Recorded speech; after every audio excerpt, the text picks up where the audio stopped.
Good morning, students.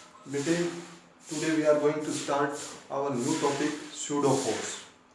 हमारे topic का नाम क्या है? pseudo force है. PSEUDO pseudo force. यहाँ पर P साइलेंट है बेटे. pseudo force हम इसको कहते हैं. ये एक इमेजिनरी फोर्स होता है. एक्चुअल में फोर्स नहीं होता, ये इमेजिनरी फोर्स होता है, या फिजिक्स की लैंग्वेज में आप इसको फिक्सियस फोर्स कह सकते हो. It is a fictitious force. Explain करेंगे. It is a fictitious force. ये एक फिक्सियस फोर्स होता है, इमेजिनरी, जाली, धोखे वाला फोर्स होता है. ठीक है. किसके काम आता है? It is a fictitious force which is used to explain the motion of object. Which is used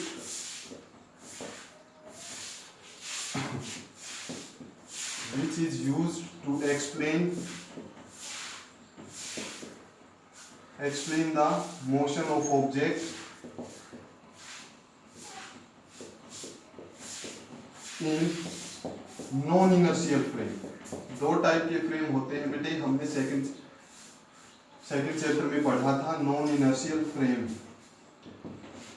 ये फिक्सियस फोर्स होता है. किस काम आता है? To explain the motion of object in non inertial frame. ठीक है.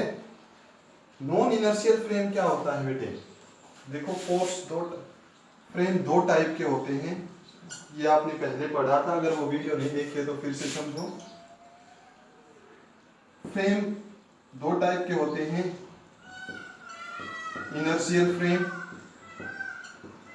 और दूसरा है नॉन इनर्शियल फ्रेम. इनर्शियल और नॉन इनर्शियल फ्रेम होते हैं. ठीक है.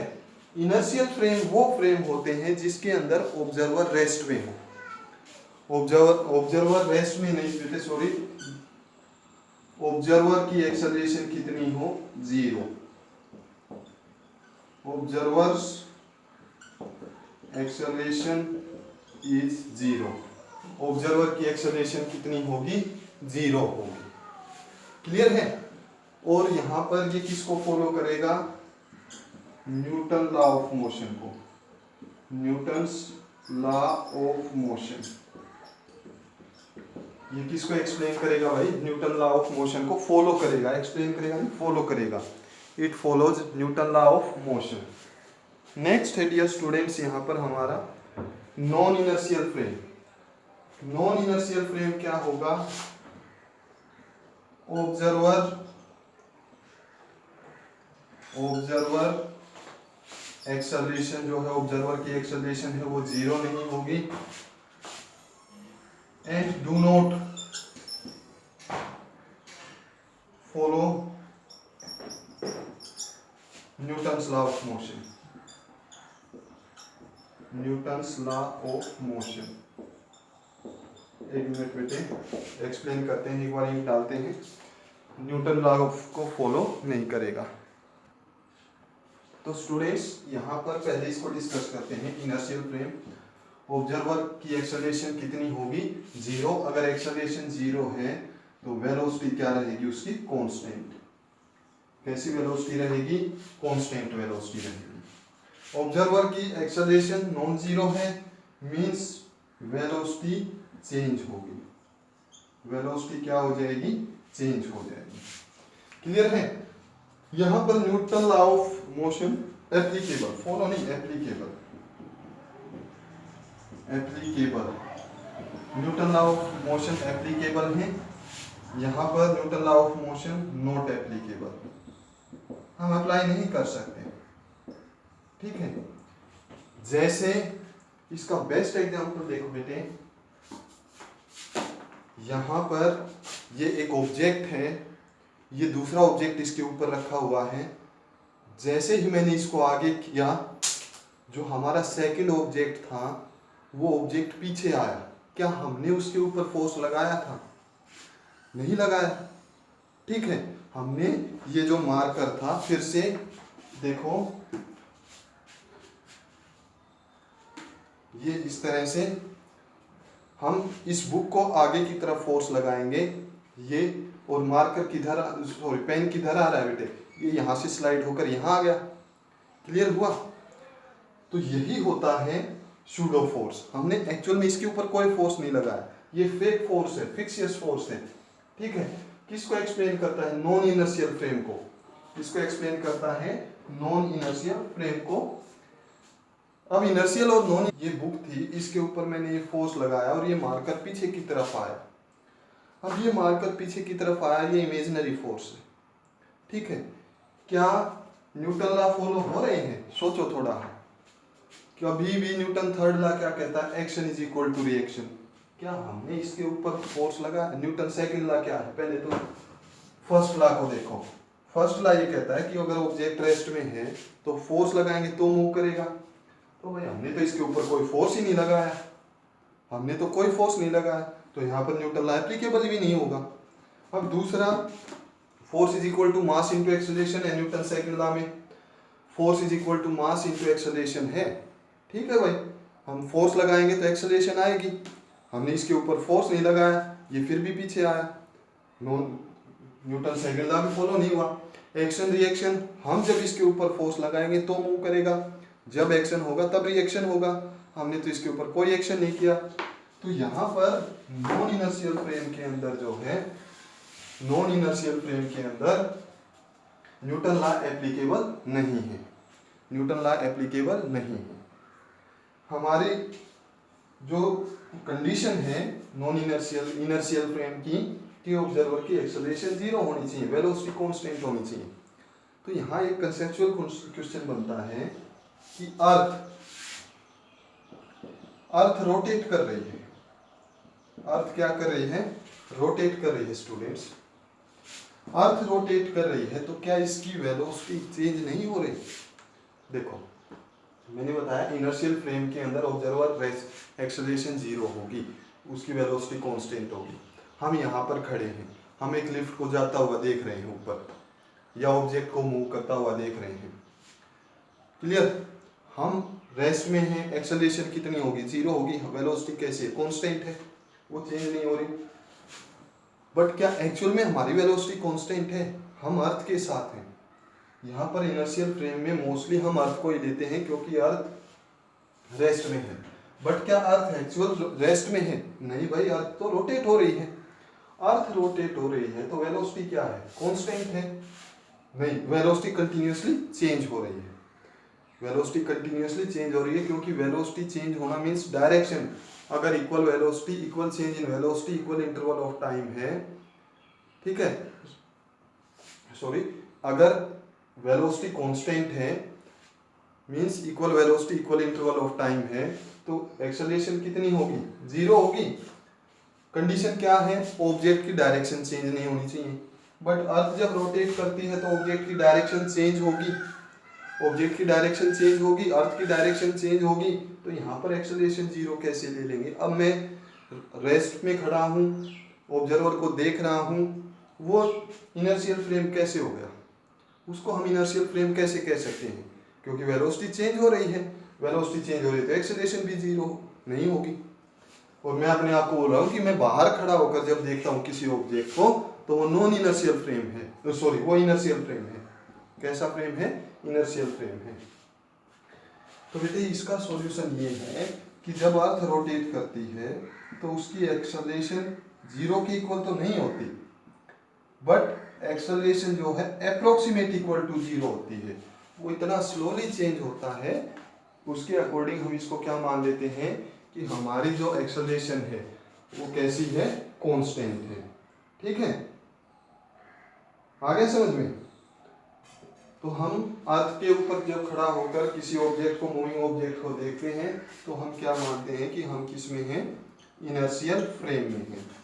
किस फ्रेम में है भाई? हम इनर्शियल फ्रेम के अंदर हैं। क्लियर हुआ? Inertial frame, non inertial frame. चलो एक एग्जांपल से और क्लियर करते हैं इसको, पहले इसको नोट करो स्टूडेंट्स। देखो बेटे, अभी हमने क्या बोला? अर्थ तो इनर्शियल फ्रेम में है, कोई ऑब्जर्वर है, वो एक लिफ्ट को देख रहा है, इस लिफ्ट में एक बॉक्स है जिसका मास m है और ये a एक्सेलरेशन से जा रहा है। ये लिफ्ट a एक्सेलरेशन से ऊपर जा रही है, तो बेटे इसका एफबीडी बनाओगे, बॉडी डायग्राम बनाओगे, तो यहाँ पर टेंशन टी है, ये टी टेंशन, ये एम, और नीचे क्या हो जाएगा एम जी, ए एक्सेलरेशन से ये ऊपर जा रहा है, तो ज्यादा कौन है, टी ज्यादा है, किससे ज्यादा है, एम जी से, कितना, एम ए, बहुत बार डिस्कस किया है, क्लियर। तो यहाँ पर जो टेंशन आएगी वो कितनी आएगी, टेंशन आएगी M G plus M A, यही टेंशन आएगी। अब इसी लिफ्ट के अंदर देखो, इसी लिफ्ट के अंदर देखो बेटे, ये ऑब्जेक्ट जिसका मास m है और ये ऊपर की तरफ जा रहा है, a एक्सेलरेशन है, यहां पर कोई है, उसके लिए ये किस में है, उसके लिए तो ये भी ऊपर जा रहा है और ये भी ऊपर जा रहा है, रेस्ट में है, तो क्या फोर्स लग रहे हैं बेटे इसके ऊपर, सोच कर देखो कौन कौन सा फोर्स लग रहा है, इक्वेशन बनाओ एक बार। ये यहां से देख रहा है, यहां से देख रहा है, ये क्या ऑब्जेक्ट मोशन में है, ये तो मोशन में है ही नहीं, ये तो मोशन में है ही नहीं, तो नीचे की तरफ mg, ये a एक्सेलरेशन से जा, यहां पर तो इसको a एक्सेलरेशन से ये ऊपर जाता दिखेगा, क्या यहां पर इसको ये ऊपर जाता हुआ लगेगा। सो तो थोड़ा इमेजिन करो बेटे कि आप लिफ्ट के अंदर हो और किसी आपके साथ कोई खड़ा है, आप उसको देख रहे हो, वो आपके साथ कितनी वेलोसिटी है, एक्सेलरेशन कितनी है, जीरो है, मूव नहीं करता। बट जब आप ग्राउंड फ्लोर पे खड़े हो जाते हो और लिफ्ट के अंदर कोई है, वो ऊपर जा रहा है, तो आपको ए एक्सेलरेशन से ऊपर जाता हुआ लगेगा या नहीं लगेगा। तो वही कंडीशन है, यहाँ पर क्या हो जाएगा, T is equal to M G, means इसके लिए तो ये रेस्ट में है, इसमें एक्सेलरेशन है ही नहीं। तो बेटे क्या ये इक्वेशन ठीक है या ये इक्वेशन ठीक है। देखो केस तो दोनों है, सिर्फ हमने ऑब्जर्वर की पोजीशन को चेंज किया है, सिर्फ हमने क्या किया है, ऑब्जर्वर की पोजीशन को चेंज किया है।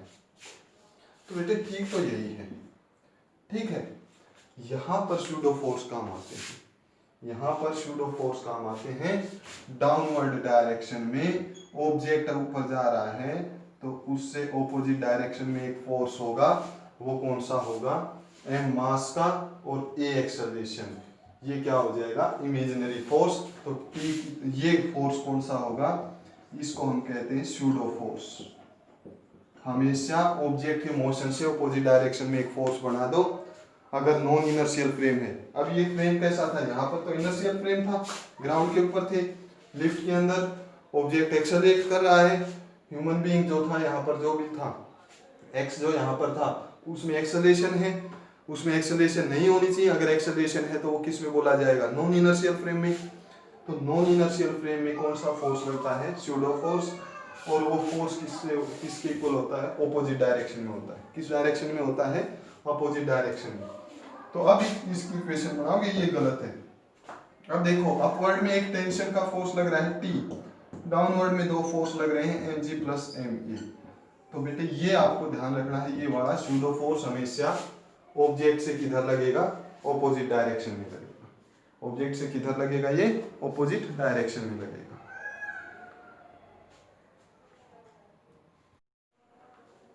स्टूडेंट्स डायरेक्शन जो है सूडो फोर्स की, तो हम क्या लिख सकते हैं, ऑपोजिट है ना, direction of pseudo force, direction of pseudo force is opposite to, किसके ऑपोजिट होगी, ऑपोजिट टू अप्लाइड फोर्स। किसके ऑपोजिट होगी बेटे, अप्लाइड फोर्स के ऑपोजिट होगी। ये अप्लाइड फोर्स है, तो सूडो फोर्स की डायरेक्शन कैसी होगी, opposite to the applied force, applied force के ऑपोजिट ये रहने वाली है। तो यहाँ पर सूडो फोर्स कितना बना, सूडो फोर्स बना भाई, सूडो फोर्स Fp से रिप्रेजेंट कर देते हैं, सूडो फोर्स कितना हो जाएगा हमारा, सूडो फोर्स हो जाएगा माइनस m इंटू ए, ये क्या है सूडो फोर्स,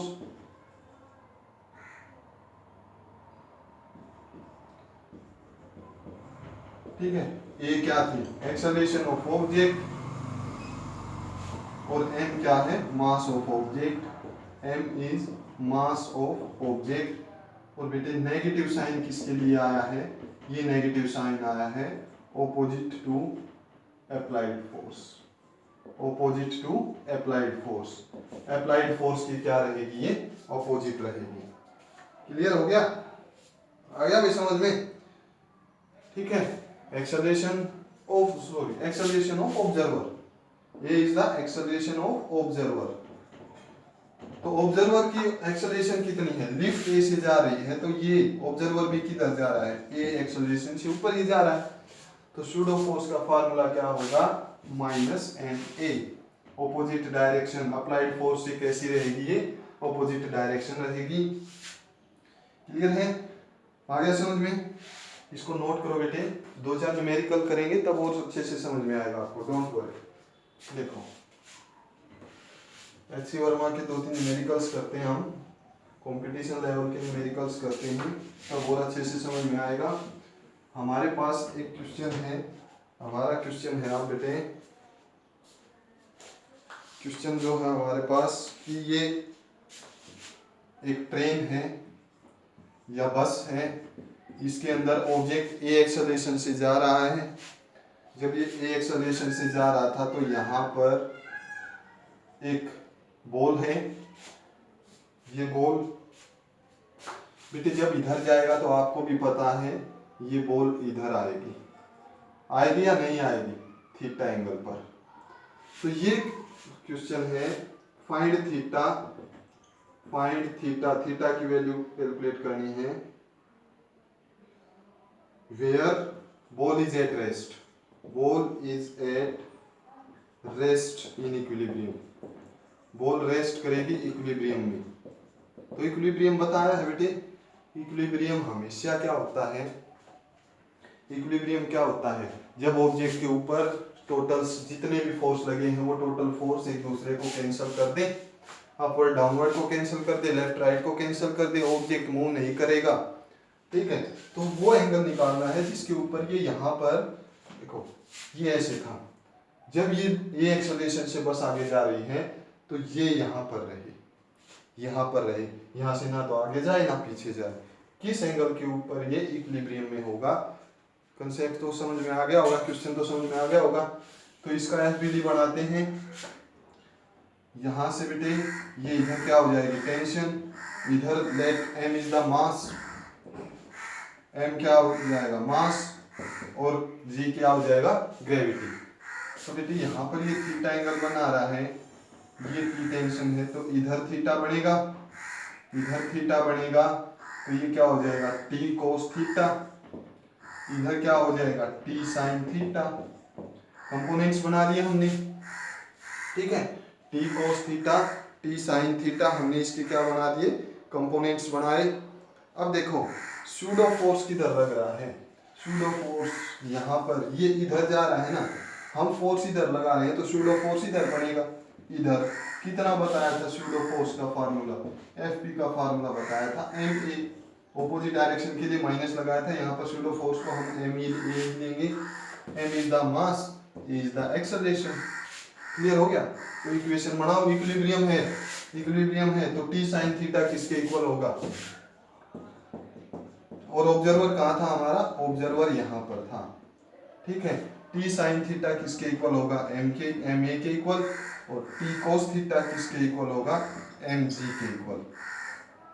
टी से टी कैंसिल, एम से M cancel, sine by cos divide किए हैं, ये हमने डिवाइड कर दी दोनों इक्वेशन। तो sine by cos tangent theta is equal to a by g, तो थीटा क्या हो जाएगा tangent inverse a by ji, tangent inverse a by g. Clear हुआ बेटे? इस तरह से आपको फ्री बॉडी डायग्राम बनाने हम 4-5 क्वेश्चन करते हैं और भी।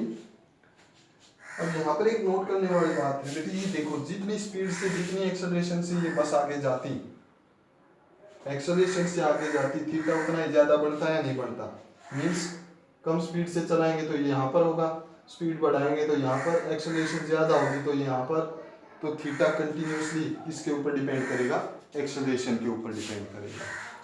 क्लियर हो गया? नेक्स्ट ये क्वेश्चन ऐसा ही है, नोट करो।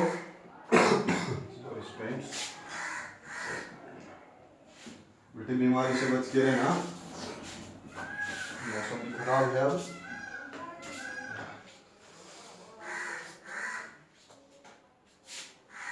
ये है हमारे पास एक लिफ्ट है और इस लिफ्ट के अंदर ये स्प्रिंग है, या रस्सी ले लो, स्प्रिंग ले लो, कोई फर्क नहीं पड़ेगा। आपने स्प्रिंग के न्यूमेरिकल्स किए हैं। ये एक ऑब्जेक्ट है, ये एक ऑब्जेक्ट है। एक्सेलरेशन कितना है, g/10 के इक्वल दे दिया। ये मास है 1.5 kg, ये मास कितना है 3 kg। ओके स्टूडेंट्स, यहाँ पर एक टी टेंशन है, ठीक है, टी टेंशन है। ये T1 टेंशन हो जाएगी, ये T हो जाएगी। T1 की वैल्यू आपको कैलकुलेट करनी है और ऑब्जर्वर यहाँ पर है, ऑब्जर्वर यहाँ पर है। देखो तो बाहर से जब आप इसको देखोगे तो ये भी ऊपर जा रहा है, ये भी ऊपर जा रहा है, ये नीचे आ रहा है, या ये ऊपर जा रहा है, ये नीचे आ रहा है। कॉम्प्लेक्स इक्वेशन बनेगी। क्यों ना आप ऑब्जर्वर को इसके अंदर बैठा दो, ऑब्जर्वर को इसके अंदर बैठा दो, केवल ये सिस्टम ध्यान रहेगा और फिर क्या लगा देंगे, सूडो फोर्स लगा देंगे। क्लियर हो गया? FBD बना दो। जब इसका FBD बनाओगे तो यहाँ पर इसके ऊपर ये टेंशन 1.5 था kg, तो ये 1.5 इंटू 10 डेसिमल हटाने के लिए 15, mg की वैल्यू कितनी आ गई 15। तो इक्वेशन बनाओ, ठीक है। अब ये रेस्ट में है, ये इसको केवल ये सिस्टम है, इसको हमने इग्नोर किया है क्योंकि ऑब्जर्वर किस में आ गया, नॉन इनर्शियल फ्रेम में आ चुका है। तो T 15 हो गया, 15 न्यूटन। T किसके इक्वल हो जाएगा, 15 न्यूटन के इक्वल, ठीक है।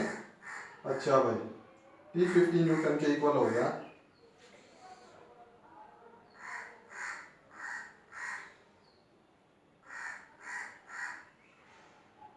ओके नेक्स्ट बेटे, इसका जब FBD बनाओगे आप, ये 3 kg है, ये क्या है 3 kg। जब बेटे आप इसको नीचे की तरफ लेकर आओगे तो ये 3g हो जाएगा, मतलब 30 न्यूटन हो जाएगा। यहाँ पर n क्या हो जाएगा, सॉरी t क्या हो जाएगा, टेंशन हो जाएगा। t कितनी हो जाएगी, टेंशन हो जाएगी। क्लियर है? ओके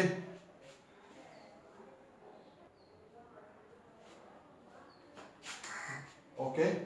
और बेटे ये एक्सेलरेशन से ऊपर जा रहा था, ये एक्सेलरेशन से नीचे जा रहा था। ये भी इक्वेशन बनाएंगे तो काम आएगा। ये एक्सेलरेशन से ऊपर जा रहा है, ये भाई ये एक्सेलरेशन से नीचे जा रहा है। हो गया। अब बेटे इसके साथ एक चीज और भी तो देखो, इसके साथ हमें नॉन इनर्शियल फ्रेम है तो सूडो फोर्स लगेगा या नहीं लगेगा। देखो सूडो फोर्स हर उस ऑब्जेक्ट पे लगेगा जिसको हम ऑब्जर्व कर रहे हैं, हर मास के ऊपर लगेगा। तो ये मास है यहाँ पर, इसके ऊपर सूडो फोर्स किधर लगेगा, नीचे की तरफ। और वो कितना होगा, सूडो फोर्स कितना होता है, MA होता है। A की वैल्यू कितनी दे रखी है, g/10। तो मास कितना 1.5 into g/10, 1.5 into g/10। Clear? ऐसे ही इसके ऊपर लगाएंगे सूडो फोर्स, मास कितना 3a/10। क्लियर है? आ गया समझ में? इक्वेशंस बनाओ। अगर ये ऊपर जा रहा है तो ज्यादा कौन, टेंशन ज्यादा किससे, 15 न्यूटन से। देखो दो फोर्स लगे हुए नीचे, एक 15 न्यूटन और एक 1.5 g/10। अच्छा भाई कितना, अब कितना, मास 1.5 इंटू ए, कितना हो जाएगा 1.5 इंटू ए। क्लियर है? मास इंटू एक्सेलरेशन होता है भाई। क्लियर हुआ? ओके, इसकी इक्वेशन बना दो, दूसरे की भी इक्वेशन बनाओ। मैं यहाँ पर लिख देता हूँ T is equal T minus, इसकी जब इक्वेशन बनाई टी माइनस टी ज़्यादा है, किससे ज़्यादा है 15 plus 1.5 G by 10 is equal to 1.5 A. इसकी इक्वेशन बेटे बनाओगे तो नीचे आ रहा है ये एक्सेलरेशन से, तो ज्यादा कौन है, स्यूडो फोर्स ज्यादा और ग्रेविटी ज्यादा। 30 प्लस 3a बाई 10, ए किसके इक्वल है जी बाई 10 के, 3g बाई 10। ओके, किससे ज्यादा है ये, टेंशन से ज्यादा है। ये डाउनवर्ड या अपवर्ड, कितना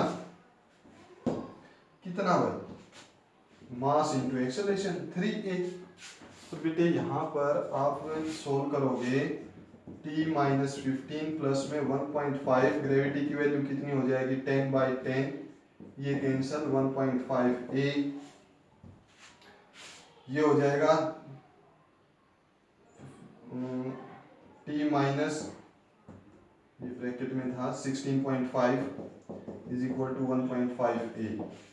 इसको सोल्व करेंगे 30 प्लस 3 इंटू 10 बाई 10, 10 से 10 cancel, minus T is equal to 3a। तो 33 minus T is equal to 3a।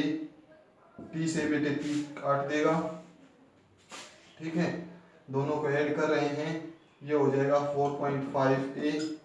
इसको हम ऐड करेंगे 16, ये हो जाएगा 16.5 इज इक्वल टू 4.5, डेसिमल से डेसिमल कैंसल, एक्सेलरेशन कितना हो जाएगा 165 बाई 45, 5 से कैंसल हो रहे हैं, 5 3 जा 15, 5 3 जा 15, 5 9 जा 11 बाई 3।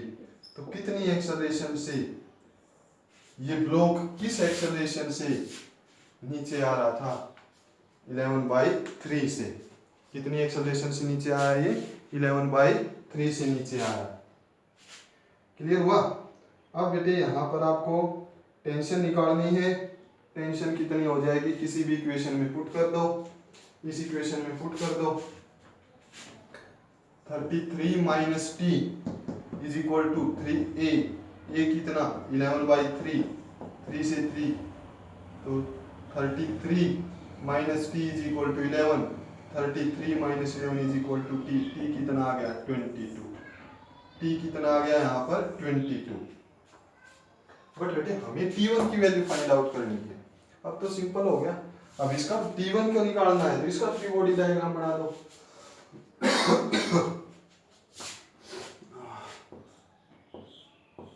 ये T, ये T, तो ये कितना हो जाएगा 2T हो जाएगा, तो T1 किसके इक्वल हो जाएगा 2T के इक्वल, तो 2 इंटू टी कितना आया 22, तो यहाँ पर टेंशन कितनी आएगी बेटे 44 न्यूटन, यहाँ पर टेंशन कितनी आएगी 44 न्यूटन। आई थिंक बेटे आपकी समझ में आए होंगे। 2-3 न्यूमेरिकल और करते हैं, करो इसको नोट, एक बार कर लिया नोट। नेक्स्ट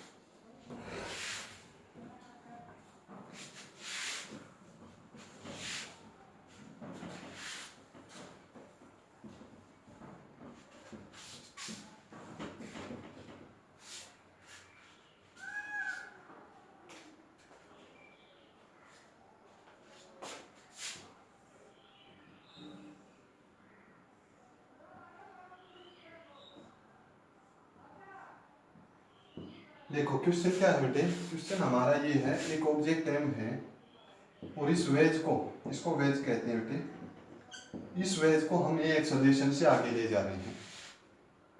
किससे आगे ले जा रहे हैं बेटे, ए एक्सेलरेशन से आगे लेके जा रहे हैं। क्लियर है। तो बेटे हम कितना फोर्स लगाएं कि ये नीचे ना गिरे, कितना फोर्स लगाएं कि ये नीचे ना गिरे। यहाँ पर एंगल कितना दे दिया आपको, थीटा एंगल दे दिया, कितना एंगल दे दिया भाई, थीटा एंगल दे दिया। क्लियर है। Find the acceleration of this block, इस ब्लॉक का मास कितना है m, इस ब्लॉक के मास को हम आगे लेकर जा रहे हैं, तो यहाँ पर इसके ऊपर कितनी एक्सेलरेशन हो, इस ब्लॉक की कितनी एक्सेलरेशन हो कि ये नीचे ना गिरे। ताकि ये नीचे ना गिरे। क्लियर है? करें सोल्व भाई। तो बेटे ऐसे क्वेश्चन के लिए आपने बार बार पढ़ा है, आप FBD बना दो। ये ब्लॉक है जिसका मास कितना है, m मास है। यहाँ पर क्या हो जाएगा mg, और नॉर्मल रिएक्शन क्या हो जाएगा, दिस इज नॉर्मल रिएक्शन। ये क्या हो जाएगा बेटे, नॉर्मल रिएक्शन। नेक्स्ट बोलो, ये इधर कौन सा कंपोनेंट होगा, अगर ये थीटा है तो ये एंगल कितना बनेगा, थीटा बनेगा या नहीं बनेगा, तो ये एंगल थीटा, ये हो जाएगा mg cos थीटा, और इधर कौन सा हो जाएगा mg sin थीटा, इधर कौन सा हो जाएगा mg sin थीटा। क्लियर? अच्छा भाई, अब और देखो इसमें, यहां पर ये नीचे नहीं जाना चाहिए, तो नॉन इनर्शियल फ्रेम की बात है, तो ऑब्जर्वर यहां पर बैठ जाए, उसके लिए किस में होगा, रेस्ट में होगा। जब बनेगी ये इक्वेशन, ये यहां पर एक सूडो फोर्स तो लगेगा ही लगेगा, कितना होगा ma, कितना होगा ये ma हो जाएगा। क्लियर हुआ? हाँ भाई, हो गया क्लियर? तो ये ma है, तो इधर ये एंगल कितना हो जाएगा थीटा। देखो ये थीटा, ये कितना हो जाएगा 90 माइनस थीटा, क्योंकि एक दूसरे ये परपेंडिकुलर है। जब ये 90 माइनस थीटा है तो ये और ये परपेंडिकुलर है, ये एंगल कितना होगा थीटा, तो ये हो जाएगा ma cos थीटा, और ये इधर कंपोनेंट एक और बनेगा ma sin theta, ma cos theta और ma sin थीटा। जब ऐसे ऑब्जेक्ट हो कि ये रेस्ट में होना चाहिए, ठीक है, सूडो फोर्स लगाओ बेटे, सूडो फोर्स से इसको सोल्व कर दो, r किसके इक्वल हो जाएगा। अब देखो ये ना तो नीचे जा रहा ना ऊपर जा रहा, ऑब्जर्वर यहाँ पर बैठा है, उसके लिए रेस्ट में है, रेस्ट में है, तो r is equal to mg cos theta plus ma sin theta, mg cos theta plus ma sin theta. ठीक है? अच्छा भाई, ma किसके इक्वल है, ma is equal to ma cos theta किसके इक्वल है, mg sin थीटा के equal है। ma cos थीटा किसके इक्वल है, mg sin थीटा के इक्वल है। तो यहां से आप इसको सोल्व करो, सोल्व करेंगे, m से m cancel, a by g is equal to sine theta by cos theta which is equal to tangent theta. तो टेंजेंट थीटा कितना हो जाएगा a by ji, tangent theta कितना आया हमारे पास, a बाई जी आ गया। ठीक है? ओके, तो आपको क्या कैलकुलेट करना था, यही तो कैलकुलेट करनी थी, एक्सेलरेशन कैलकुलेट करनी थी। एक्सेलरेशन कितनी होगी, a is equal to ji tangent theta, acceleration कितनी हो जाएगी, जी टेंजेंट थीटा। करो बेटे इसको नोट,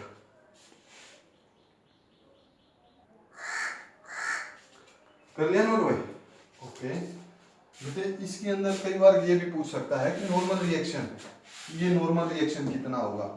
तो नॉर्मल रिएक्शन में बेटे आप वैसे पुट कर सकते हो, r is equal to M G cos theta plus M A sine theta है ना, प्लस एम ए की जगह पर क्या पुट कर सकते हैं, ए की जगह पर g tangent theta multiplied by sine theta.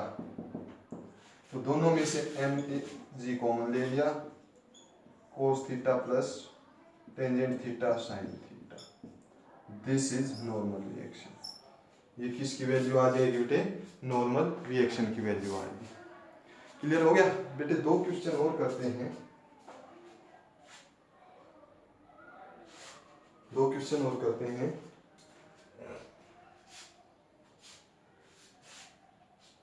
इसी से रिलेटेड क्वेश्चन देखो, ये वेज है, यहां पर चलो दूसरा ही डायग्राम बनाते हैं।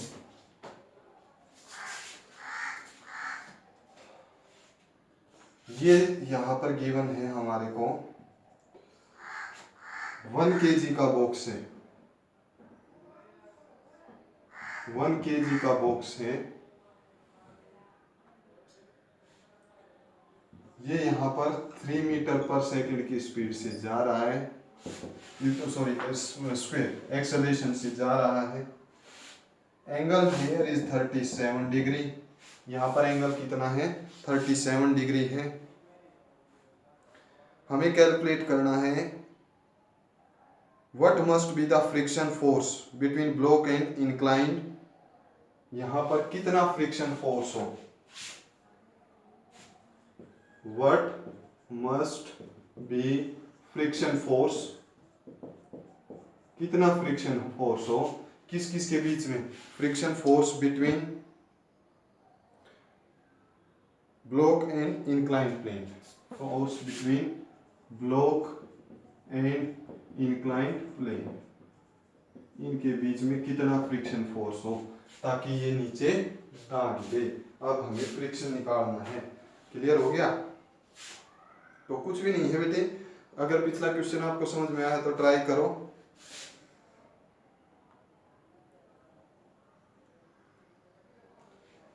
नहीं यार, कर स्क्रीन पॉज करके ट्राई किया करो बेटे। तब तक मैं एक डालता हूँ, वीडियो को रोक देते हैं एक बार।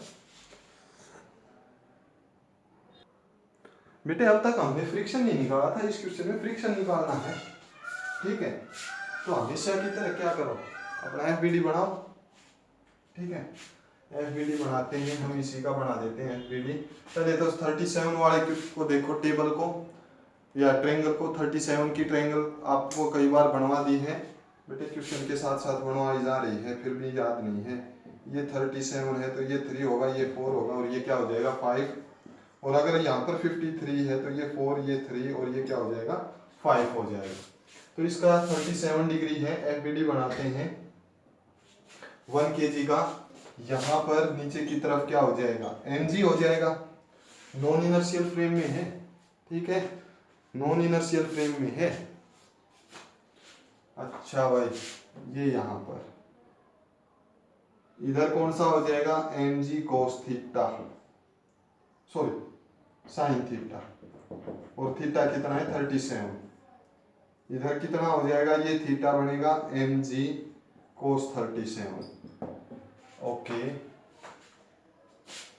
ये देखो ये नीचे नहीं जाना चाहिए, यहाँ पर एक सूडो फोर्स लगेगा, ये सूडो फोर्स लगेगा तो ये एंगल कितना होगा थीटा, ये हो जाएगा fs cos थीटा, और ये क्या हो जाएगा pseudo force fs sin theta. Theta कितना है 37। आ गया समझ में? पक्का? देखो हमने वही काम किया है, कोई एक्स्ट्रा नहीं किया। सूडो फोर्स हम यहाँ पर बैठ गए। क्लियर? अब इसमें ये कह रहा है कि भाई फ्रिक्शन और है, इसमें क्या और है, इसमें फ्रिक्शन और है। तो फ्रिक्शन और है तो दिस इज फ्रिक्शन, ये क्या लगा दिया हमने फ्रिक्शन लगा दिया। तो देखो क्या है, और ये इधर क्या बनेगा नॉर्मल रिएक्शन, या इसको आप आर से रिप्रेजेंट कर सकते हो। जब ये नॉर्मल रिएक्शन है तो पहले sin 37 की वैल्यू पुट करो, cos 37 की वैल्यू पुट करो, m की वैल्यू पुट करो, m इंटू जी, मास इंटू ग्रेविटी, ये कितना हो जाएगा 10। mg sin theta, m is mass जो कि कितना है 1, एक्सेलरेशन ग्रेविटी इज 10, sin 37 करेंगे ये कितना हो जाएगा 3/5, ये वैल्यू कितनी आ जाएगी 6। अच्छा भाई, ये mg cos 37 करेंगे, m कितना 1, g कितना 10, sin 37 cos 37 4/5, 5 2 10, ये कितना हो जाएगा इधर 8। अब यहाँ पर fs निकालना है, सॉरी ये सूडो फोर्स है, fs नहीं fp से रिप्रेजेंट करो भाई, p तो साइलेंट था पर सूडो फोर्स, ये fp। सूडो फोर्स किसके इक्वल होता है m a के इक्वल, मास कितना 1, एक्सेलरेशन कितनी है, ये इधर 3 से जा रहा था, ये एक्सेलरेशन sin 37 अगेन 3/5, और ये 3, ये कितना हो जाएगा 9/5। ओके, ये वैल्यू हमने कैलकुलेट कर ली, ये वैल्यू 8 आ गई, ये आ गई, ये वैल्यू आ गई। अच्छा भाई, एफ आर हमें पता करना है। ये देखो f p cos 37, f p pseudo force mass into acceleration cos 37, mass कितना है स्टूडेंट्स, मास 1 kg है, एक्सेलरेशन 3 है। कोस 37 को हम कितना लिख देंगे, कोस 37 को 4/5, तो ये कितना हो जाएगा 12/5। सभी वैल्यू निकाल दी, क्लियर हो गया। तो इसको सोल्व करो बेटे। देखो यहाँ नॉर्मल रिएक्शन के ऑपोजिट कौन कौन है, नॉर्मल रिएक्शन के ऑपोजिट mg cos थीटा, और इक्वेशन बढ़ाकर चलते हैं। Normal reaction is equal to mg cos theta plus fp sin 37। Value put करेंगे, mg cos थीटा की कितनी वैल्यू आई, cos 37 है 8 प्लस ये वैल्यू कितनी आ गई 9/5, तो नॉर्मल रिएक्शन कितना आ जाएगा, नॉर्मल रिएक्शन आएगा 8 5 40 एलसीएम 40 प्लस 9, नॉर्मल रिएक्शन कितना आ जाएगा बेटे 49/5। नॉर्मल रिएक्शन कितना होगा 49/5। अब देखो ये नीचे नहीं गिरना चाहिए, नीचे नहीं गिरना चाहिए, तो डाउनवर्ड किसके इक्वल होना चाहिए, अपवर्ड के। डाउनवर्ड में mg sin theta, mg sin theta sin 37 किसके इक्वल है, ये किसके इक्वल है, इन अपवर्ड के इक्वल है। तो ये हो जाएगा fp cos 37 plus friction, friction किसके इक्वल होता है fp cos 37, ये वैल्यू पुट करो, mg cos 37 sin 37 की वैल्यू 6, fp cos 37 की वैल्यू हमने ये निकाली थी 12/5, प्लस फ्रिक्शन किसके इक्वल होता है म्यू आर के इक्वल। फ्रिक्शन किसके इक्वल होगा mu R, coefficient of friction आपको निकालना है, 6 is equal to 12/5 plus mu की वैल्यू कितनी है, म्यू की वैल्यू निकालनी है, रिएक्शन कितना है, रिएक्शन कितना आया था 49/5। तो इसको जब सोल्व करेंगे 6 minus 12/5 is equal to 49/5 into mu, LCM लेंगे 30 minus 12/5 is equal to mu by 49/5। इसको हम क्या लिख सकते हैं 18/5 multiplied by 5/49 is equal to mu, 5 से 5 कैंसिल, म्यू की वैल्यू कितनी आएगी 18/49। म्यू की वैल्यू कितनी आएगी स्टूडेंट्स 18/49। तो इस तरह के क्वेश्चन आपके बनते हैं, आप चाहो तो इसको नोट कर सकते हो, ठीक है ओके।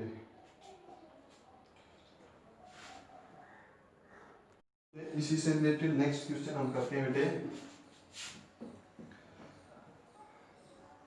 2 क्वेश्चन और करेंगे बस, ठीक है 2 क्वेश्चन और करेंगे। देखो कंफ्यूजन के लिए आपको क्या कह सकता है, कंफ्यूजन के लिए क्वेश्चन दे रखा है कि यहाँ पर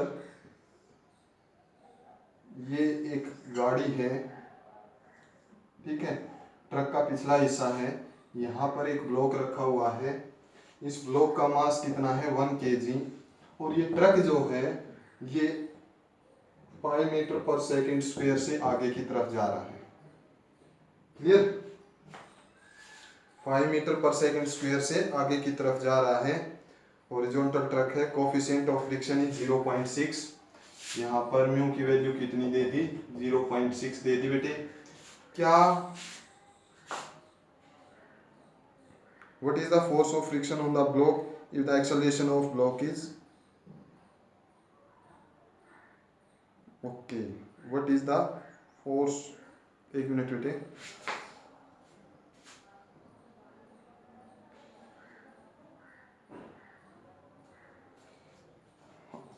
हाँ what is the frictional force, what is the friction force, ये क्वेश्चन है फ्रिक्शन फोर्स कितना होगा, फ्रिक्शन फोर्स कितना होगा ये आपको कैलकुलेट करना है, और क्या ये ऑब्जेक्ट मूव करेगा या नहीं करेगा ये भी कैलकुलेशन हमें करनी है, ठीक है। तो हमेशा बेटे आप कहाँ मूविंग ऑब्जेक्ट के ऊपर बैठ जाओ, मूविंग ऑब्जेक्ट के ऊपर बैठ जाओ, बैठ गए भाई यहाँ पे, ये बैठ गए यहाँ पे ऑब्जर्वर, ये किधर जा रहा है 5 मीटर पर सेकेंड। अब ये इधर जाएगा, सॉरी देखो, जब ये इधर जाएगा तो बेटे इसके ऊपर क्या होगा, थोड़ा इमेजिन करो। जब वही एग्जांपल है जो हमने स्टार्टिंग में किया था कि ये ट्रक आगे जा रहा है, इसके अंदर कोई ब्लॉक रखा हुआ है, तो वो ब्लॉक देखो ध्यान से, वो ब्लॉक किधर आ रहा है, पीछे आएगा। ये तो प्रैक्टिकली आपने देखा होगा, जब ब्रेक लगाएंगे तो आगे जाएगा, नहीं तो वो हमेशा किधर आएगा, पीछे आएगा। जरूरी नहीं है हमेशा पीछे आए, कोई बहुत भारी ब्लॉक हो तो वो नहीं जाएगा। ठीक है, कोफिशिएंट ऑफ फ्रिक्शन की वैल्यू दे दी 0.6। तो यहाँ पर बैठ गए, इधर हमने क्या कर रखा है, फोर्स अप्लाई कर रखा है। अच्छा भाई, इधर क्या लगेगा, एक सूडो फोर्स इससे अपोजिट डायरेक्शन में MA, इधर क्या लग जाएगा हमारा सूडो फोर्स। नीचे की तरफ कितना होगा, नीचे की तरफ कितना होगा 1 kg है तो mg 1 into g, mg 1 into g जितना हो जाएगा ये 10 हो जाएगा।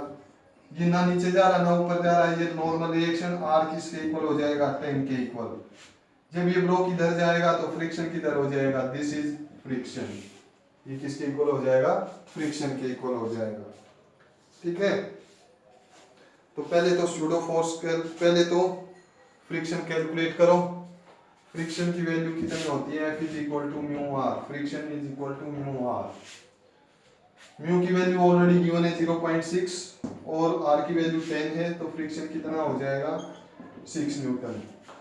अब फ्रिक्शन 6 न्यूटन है, यहाँ पर इधर एक के ऊपर सूडो फोर्स लग रहा है, सूडो फोर्स की वैल्यू m into a है, मास कितना 1, एक्सेलरेशन किस एक्सेलरेशन से जा रहा है 5, Fp इज इक्वल टू 5, तो सूडो फोर्स की वैल्यू कितनी हो जाएगी 6 हो जाएगी।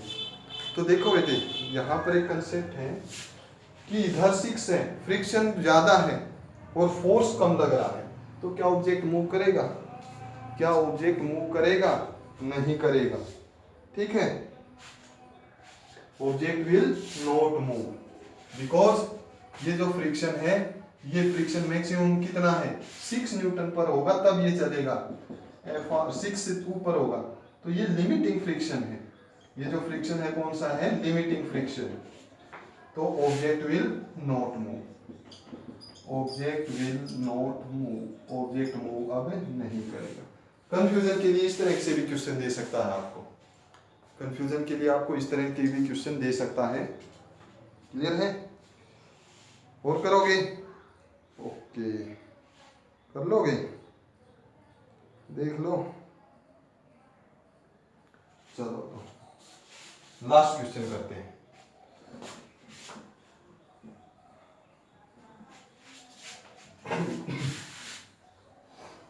Inertial non inertial frame pseudo force, भाई हमेशा देखो मूविंग ऑब्जेक्ट के अंदर बैठ जाओ, सूडो फोर्स लगा लो। ठीक है, एक मिनट बेटे,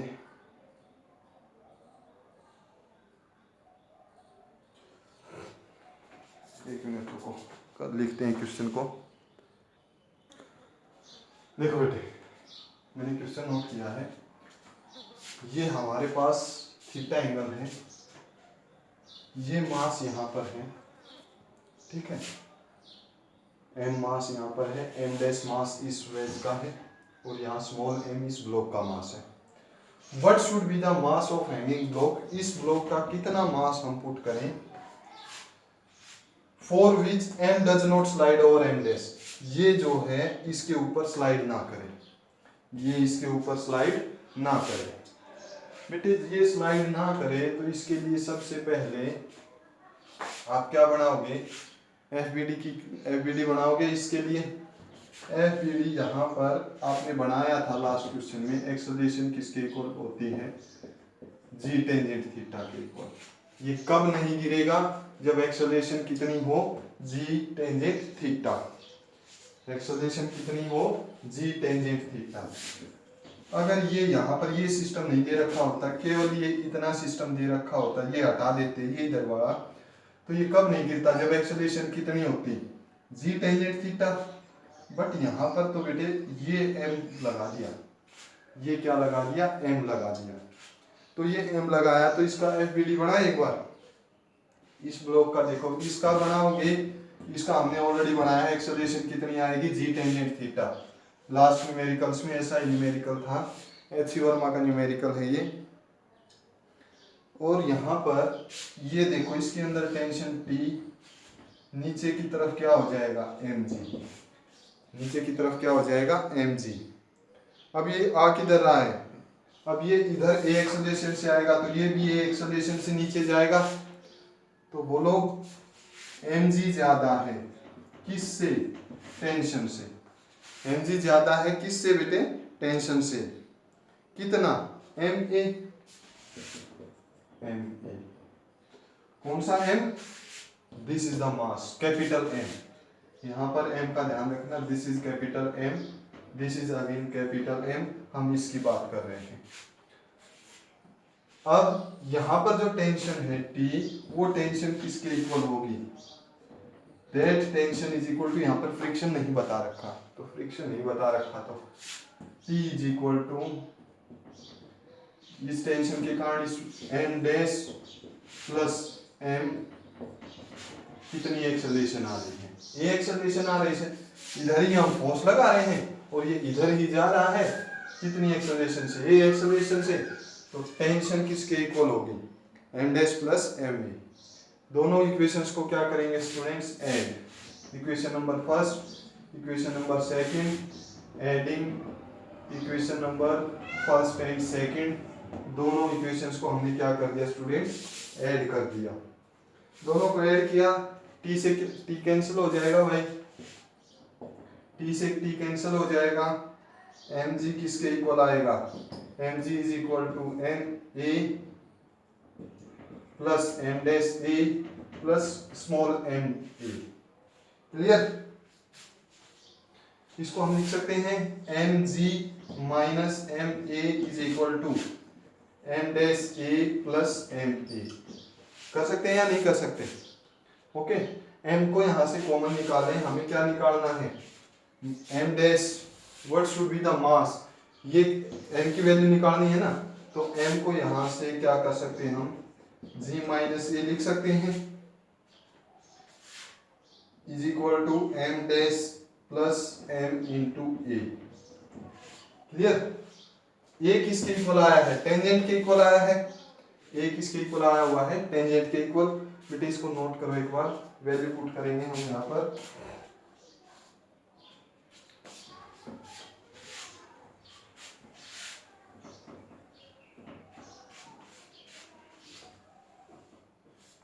एक्सेलरेशन ध्यान है, a is equal to ji tangent theta आया था, तो ये हो जाएगा हमारा M,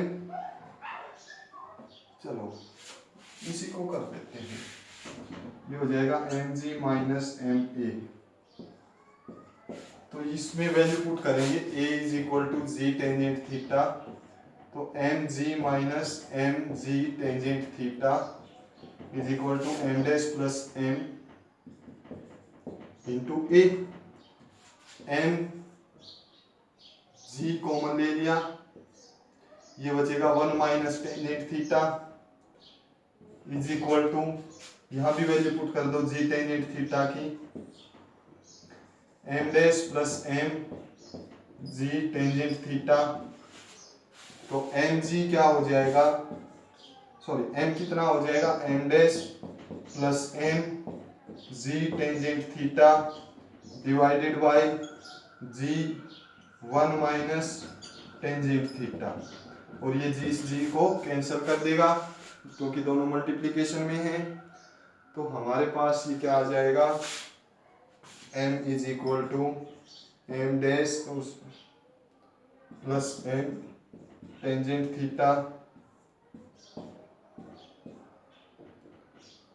1 minus tangent theta, 1 minus क्या आ जाएगा, ये टेंजेंट थीटा। क्लियर भाई, तो इतना मास यहाँ पर ऑब्जेक्ट का होना चाहिए।